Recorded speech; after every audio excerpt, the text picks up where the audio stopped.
Hello, and thank you for watching Focus, a program that focuses on community, unity, and service, featuring local nonprofits and community heroes. I'm Chris Giard. Our next featured nonprofit is Moral Monday, Connecticut, a statewide coalition of individuals and organizations rooted in social justice and civil rights movement. They are actively supporting the humanity of oppressed and marginalized people in our communities. My guest is Bishop John Selders, the co-founder of Moral Monday, Connecticut. Bishop Selders, thank you for joining us today. Thank you for inviting me, and I'm glad to speak to you and all of you out there in TV land, or shall I say, cable TV land, right? Thank you so much for that. Yes. So first, let's start off by informing our audience a little bit of the history of your organization, please. Sure. Moral Monday gets its beginning. I like telling this story. I am originally from the greater St. Louis, Connecticut. St. Louis, Connecticut. That's a misnomer. I'm from St. Louis, Missouri, and my wife is as well, and my children were born in St. Louis, so and I got family there. And August 9th, I've been engaged and involved in social justice work all of my life, really, and certainly the vast majority of my career in ministry. I'm third generation minister, pastor, and so I have the family business, Guido. Um, and so I've been engaged and involved. We've been here in Connecticut now 21 years. But my life has been around doing work in the community and social justice activism issues related to the poor, marginalized, and disenfranchised. And so August 9th, 2014 happened. That was the day that Mike Brown was killed in Ferguson. Before that time, nobody had ever heard of Ferguson, Missouri. But it happens to be the town just east of the town I grew up in, a nearing suburb of St. Louis, Ferguson is. And I grew up in the town just west of Ferguson called Kinloch. It happens to be the first African-American town incorporated in the state of Missouri. And so my wife and I were back and forth to Ferguson, to St. Louis, a part of that effort, that late summer and early fall, and in the intervening times we were coming back home, work stuff, and then head down to Ferguson and be involved in the work there. Got invited to a meeting of local activists, pastors, religious types here in the greater Hartford area, and they wanted to hear words from the front. At that time, we're talking about 2015, or late 2014. That was the center of activism and movement work. That was the front of the struggle, and so they wanted to hear words from the struggle, and we started talking about how we might respond here locally, to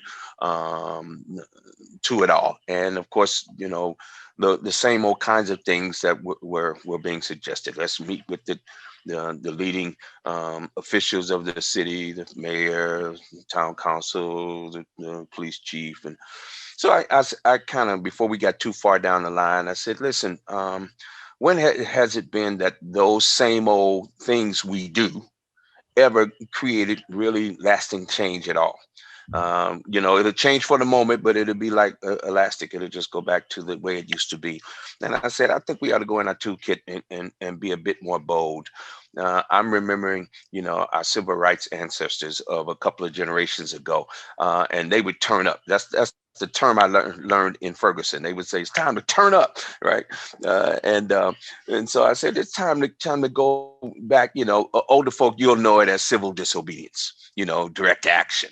And it was that conversation that began what we now call Moral Monday CT, where we linked the Black Lives Matter movement and the movement for Black Lives to the larger, broad-based social justice activism that had already begun its work a number of years ago starting in North Carolina with the Reverend Dr.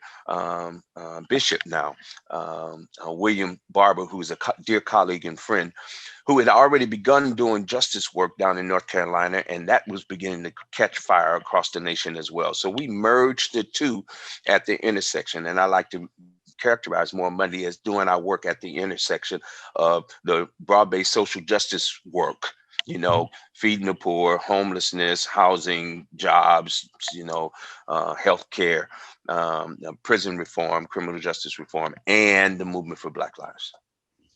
So I know that on your website, there's about 8 demands that are posted there talking about some of those issues. Fast forward to 2020 from 2014, where you talked about, obviously, social unrest from George Floyd, and we have a global pandemic going on right now. Yeah.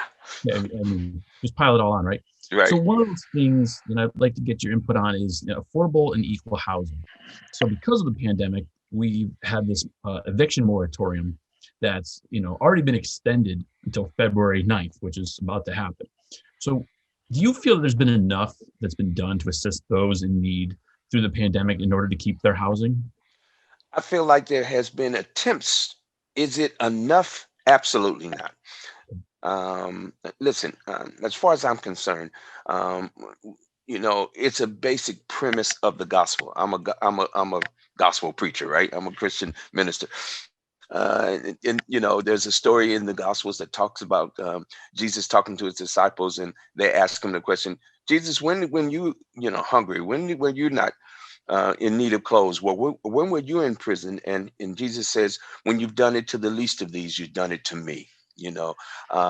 That's a staple of gospel of Christian ministry, quite frankly, and I think in large measure.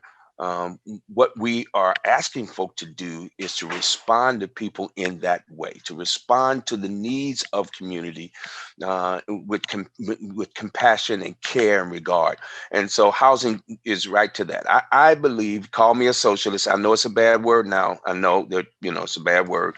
All of a sudden,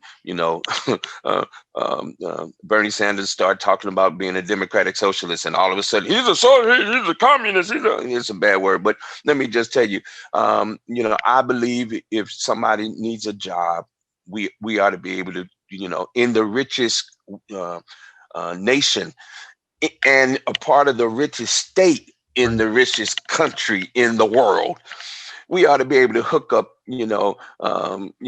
brother or sister who's, jobless, be able to hook them up to a job. I believe that it is just right that if somebody wants to live somewhere, we ought to be able to find somewhere permanently for them to live. I do know in order to get social services, they got to have an address.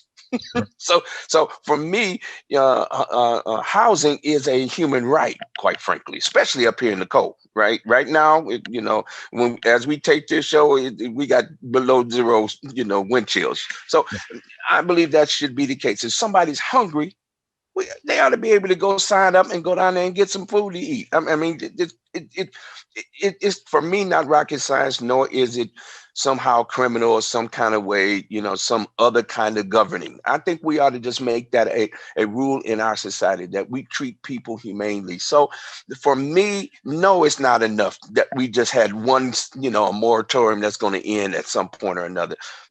We ought to not be having this conversation in the richest state in the richest nation in the world. There's something that, and I saw here in my town during the height of the past summer, where people were peacefully protesting at the corner, the intersection of Main Street with the Black Lives Matter signage and movement. And you have people pulling up at the stop line, shouting back and forth, and they're shouting out all lives matter. So my question to you is, what do you say to somebody that says all lives matter and disagrees with the Black Lives Matter movement? I don't respond to that. But since you asked me, I'm gonna be nice today and say, if all lives did matter, then we should have lives that actually, and we should have a society that expresses that. Yeah. To the killing of a white mother and white father's son is as important as the killing of a Black mother and Black father's son. Then we who believe in freedom cannot rest until it comes, right? The response of what happened in Newtown as or the response of the person who went into a black church in Charleston, South Carolina, shot and killed 9 people after being in Bible study with that congregation, killing the pastor, another minister, and others in that community. When they caught him, they took him to Burger King and got him some food to eat because he was hungry. Mhm. As opposed to George Floyd, who, under suspicion of maybe passing a counterfeit $20 bill, lost his life 8 minutes later. And George Floyd, his story is no different than Alton Sterling in Baton Rouge, or Terrence Crutcher, or Philando Castile, or Laquan McDonald. See, there are names and stories that we all know now. We call these names, and you'll know the story that I'm speaking of. This narrative that says, yes, I believe in the fundamental humanity of all of God's children. Black Lives Matter is an affirmation. It is an affirmation that we should not have to make, and yet it's an affirmation that I express proudly, because it says that I have worth and value. All right. And it speaks directly counter to the narrative of white supremacy and racism that says there are those who are attributed value based on the color of skin, as opposed to those who are attributed greater value than those who are attributed less value based on the color of one's skin. That's what we got going on here.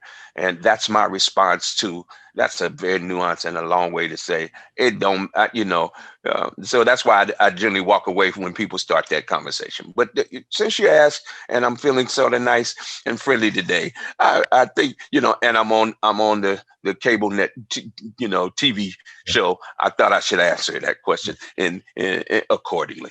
I do appreciate you going into depth and talking about that. Sure.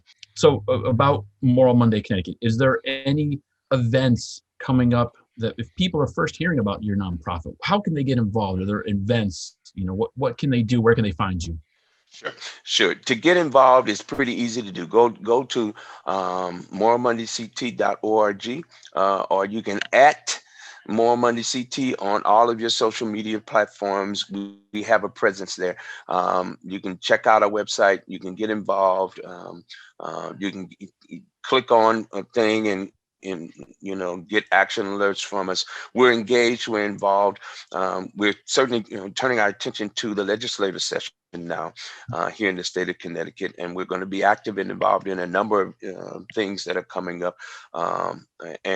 We were engaged and involved in the landmark police accountability bill turned to law this summer.